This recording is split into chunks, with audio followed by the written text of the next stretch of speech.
Welcome to Eldritch Dungeon. I would like to introduce you to this channel by starting off on a classic subject that has been taking the internet by storm, the Edition Wars. And is Shadowdark everything that it is cracked up to be? Let's talk about it.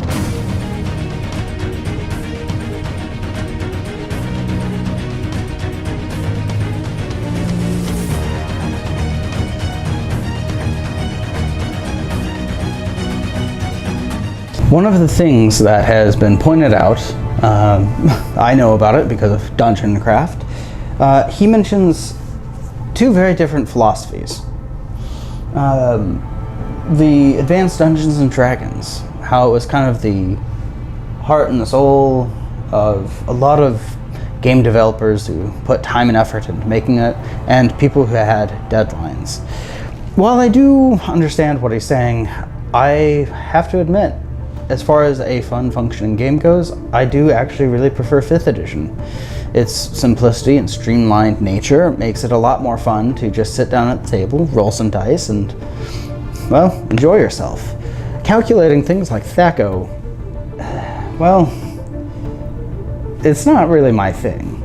The other thing worth mentioning about 2nd edition, which is a good thing, is the art. I do actually prefer 2nd edition art to 5th edition art. That classic pencil and pen style where things were very precisely drawn and defined very, very well, as opposed to the more modern, cheap digital art that's blurry and you can't sometimes even tell what you're looking at.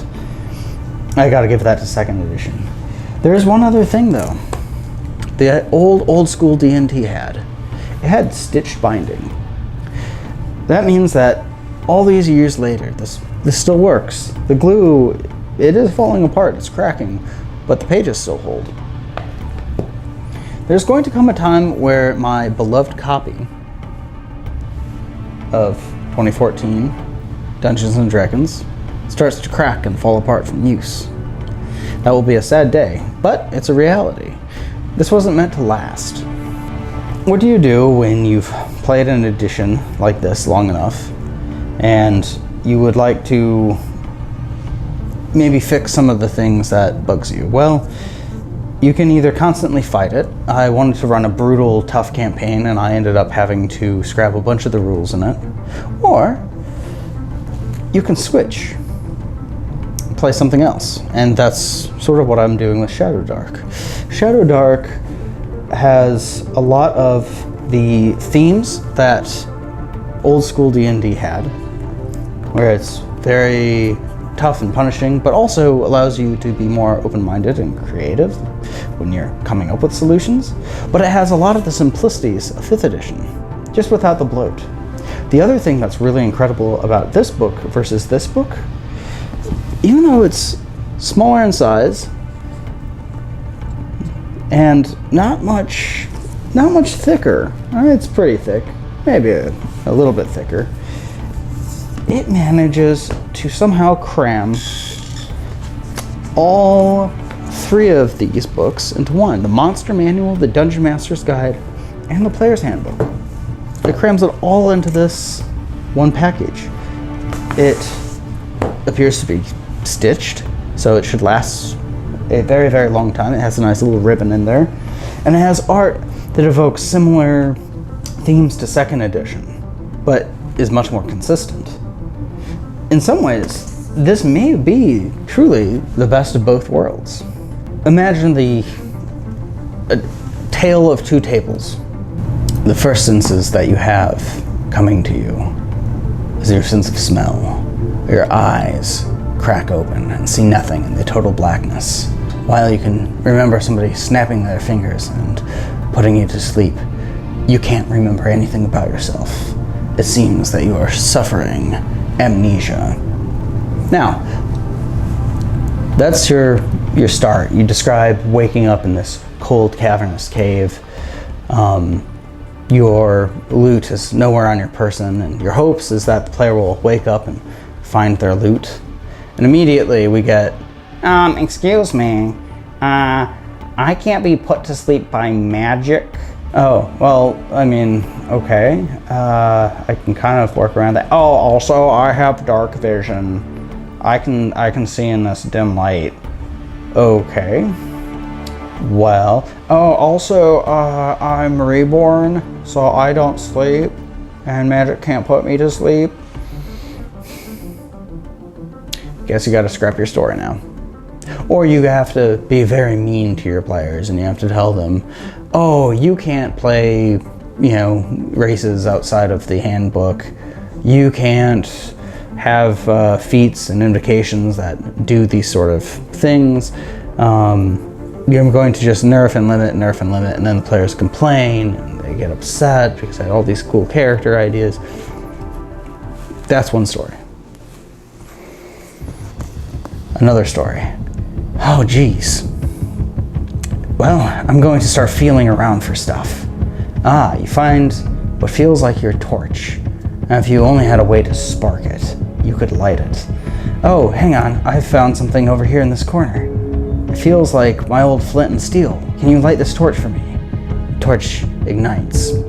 You see your stuff scattered all around you. Brungadar, you pick up your old greatsword, and you realize quickly, you need to get out of this place. The flood is coming.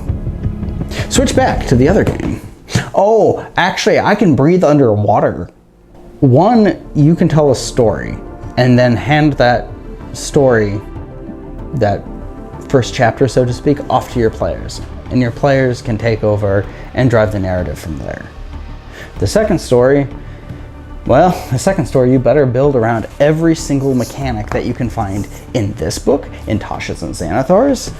You better find monsters that will find ways to undermine your players' abilities, because at the end of the day, that's what this game is about. You have to basically undermine and fight the system itself in order to make things a challenge. And it's only getting worse with the most recent edition. This, on the other hand, you not only get all these books, you tell the story you want. The players don't need their own book. I have about 4 of these that I can hand out all around the table. I don't have to hand anything out. Nobody needs to know the rules. They just need to picture and imagine the situation, and all of a sudden it happens. It's really good for narrative. If there are people watching this who prefer 5th edition, tell me what about 5th edition you prefer. I would be very curious to hear it. I do like it. If I play Dungeons and Dragons, 2014 5th edition is what I'm most likely to play. I used to play 3rd edition back in the day. I did not enjoy it. It was mostly the group, but there were a lot of rules that were overwhelming to me as a new player at the time. I've never actually played 2nd edition. I was taught how by an old 2nd edition player, and I deeply disliked the convoluted way of calculating AC and some of the other stuff in there. It could actually be a little too brutal for my tastes. This is nowhere near brutal enough. Somewhere in the middle would be nice, and that's another thing that this gets really, really right. It has kind of that nice middle ground. Death is a real threat. It's a good balance. The other thing I really, really enjoy with it are spells. I really love the roll to cast system that Kelsey has developed. I much prefer just having a set of spells. You don't swap them out. You just have them, you're done. Your players aren't spending an hour trying to figure out or trying to metagame or trying to pull any little bit of information they can out of you to prepare the correct spell. Instead, you have them, use them, and eventually you'll have to stop using them. Makes things way faster. And magic in this is very powerful. So you're not really losing out on power factor, it just streamlines the whole process. Next time on our Compare and Contrast series about these two wonderful games, I think we should talk about player characters, their abilities, and why I as a player would actually prefer Shadowdark. But that will be a video for another time. And until then, keep your dungeons scary and your lands an adventure. For more content, consider leaving a like and subscribing to the channel. If you would like to check out the Etsy store with a lot of really cool minis perfect for either Dungeons & Dragons, Pathfinder, or Shadowdark, take a look in the description below for a link. The music used in this video will be included in the description as well.